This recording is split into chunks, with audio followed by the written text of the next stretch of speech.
Assalamu alaikum wa rahmatullahi wa barakatuh. Student of Arabic language, we try to read Arabic book. One of the challenges we face is that we come across words that we do not know their meaning, which makes it difficult for us to understand what we are trying to read.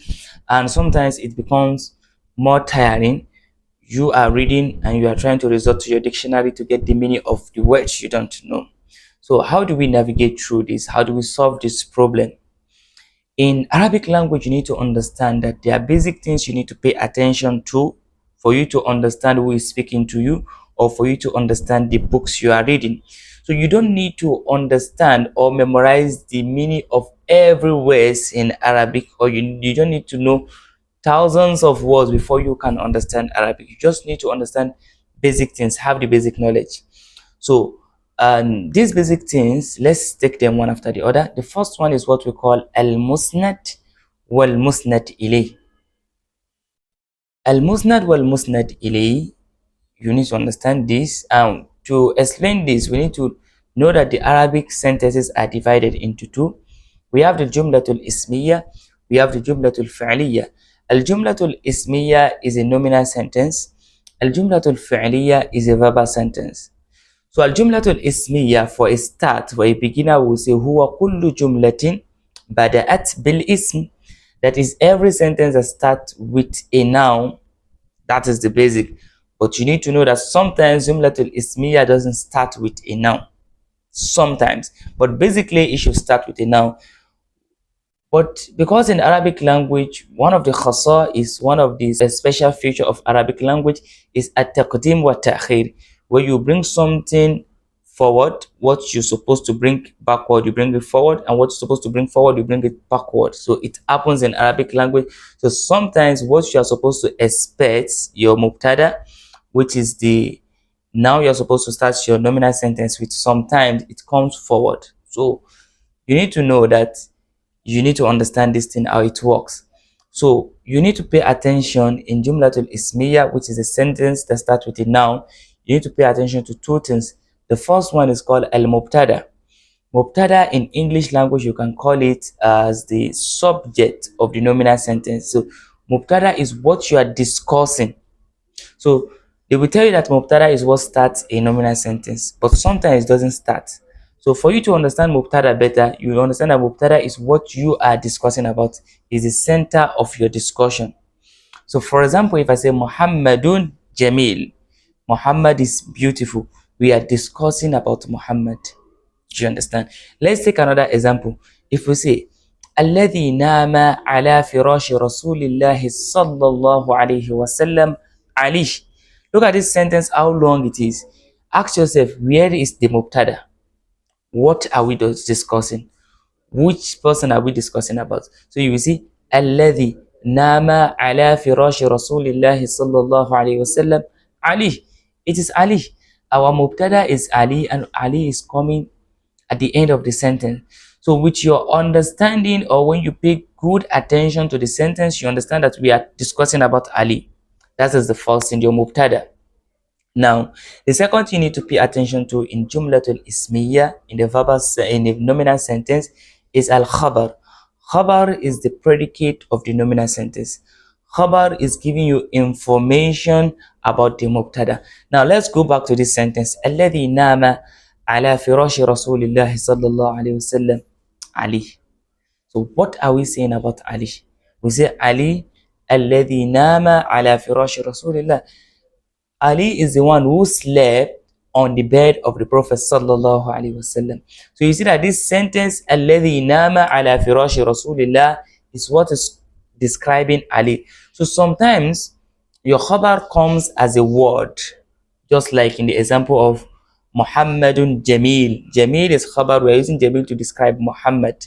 Sometimes your khabar comes as a sentence, just like we have الذي نام في فراش رسول الله صلى الله عليه وسلم علي. So the sentence الذي نام على فراش رسول الله is giving us information about Ali. We are using it to discuss Ali. So when you pay attention to these two things, you understand every other thing in the sentence. So, and you know that in Arabic language, especially in Nahu, we have Umda and Fadla. Umda is something that is important in the sentence.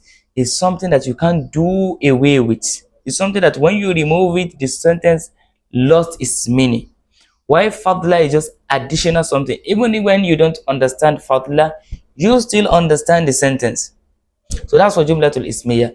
As for jumlatul fi'liya, which is a verbal sentence, you also need to pay attention to two basic things, and sometimes it becomes three things. The first thing is the fi'l, the verb. You need to pay attention to the verb. You need to know the meaning of the verb. When you don't know the meaning of the verb, it will be difficult for you to understand the sentence. Then the second thing you need to ask yourself after getting the verb is, who is the fa'il? Who is the person doing the action? Who are we attributing this action to? So remember, we are talking about musnad wal musnad ilay. In jumlatul ismiya that we mentioned, your musnad is your khabar, the predicate. Musnad ilay is the mubtada, which means when you say Muhammadun Jamil, you are attributing beauty to Muhammad. That's the meaning of musnad or musnad ilay. Isnad is attribution. So when you say Muhammadun Jamil, you are attributing beauty to Muhammad. Now, jumlatul fi'liya, your musnad is the verb. The attribution is the verb. Musnad ilayhi is the fa'il, which is the person who is carrying out the action.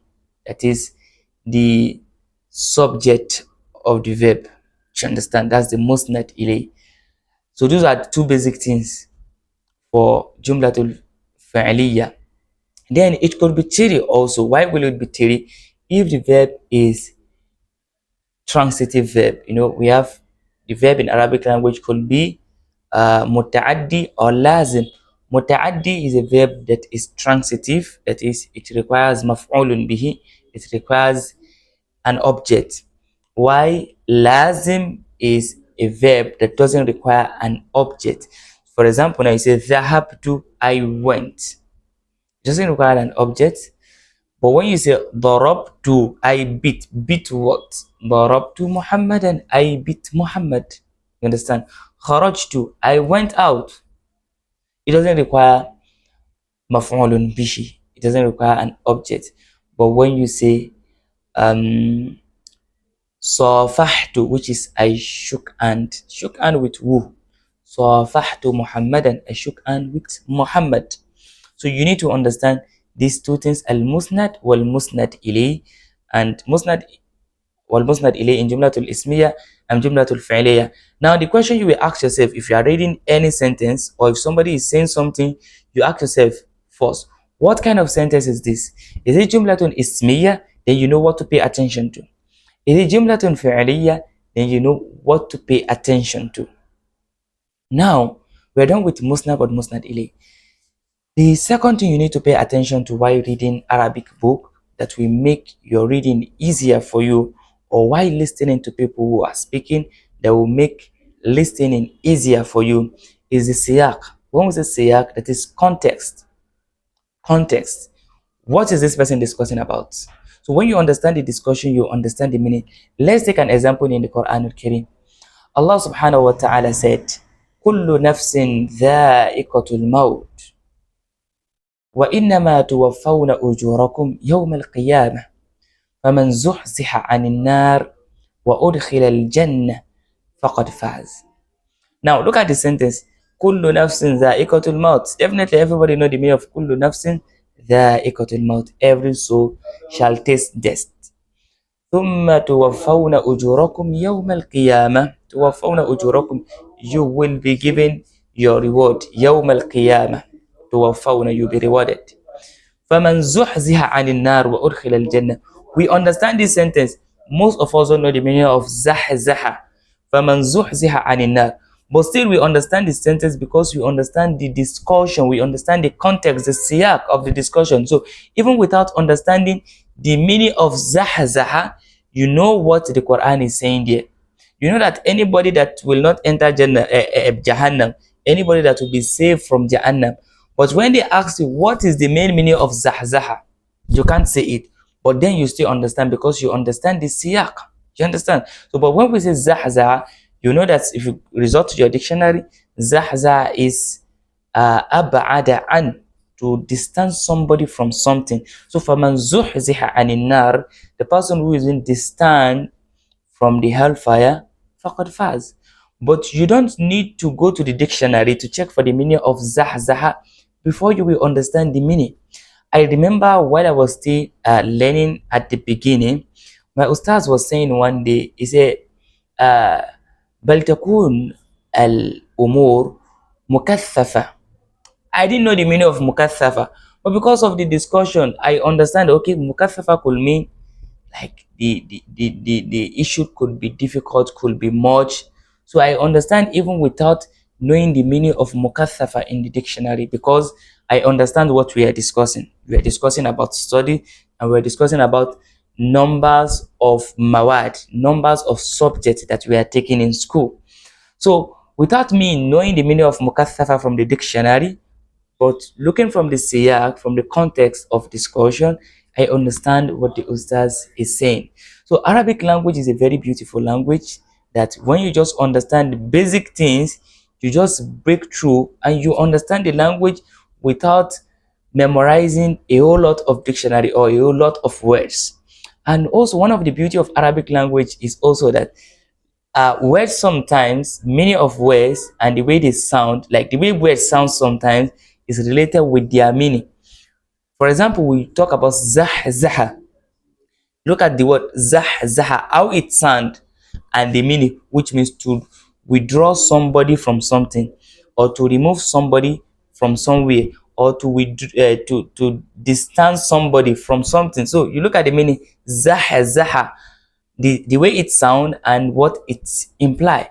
And there are many words like that in Arabic language that without even knowing the meaning, the way it sound, you will be able to give it a meaning.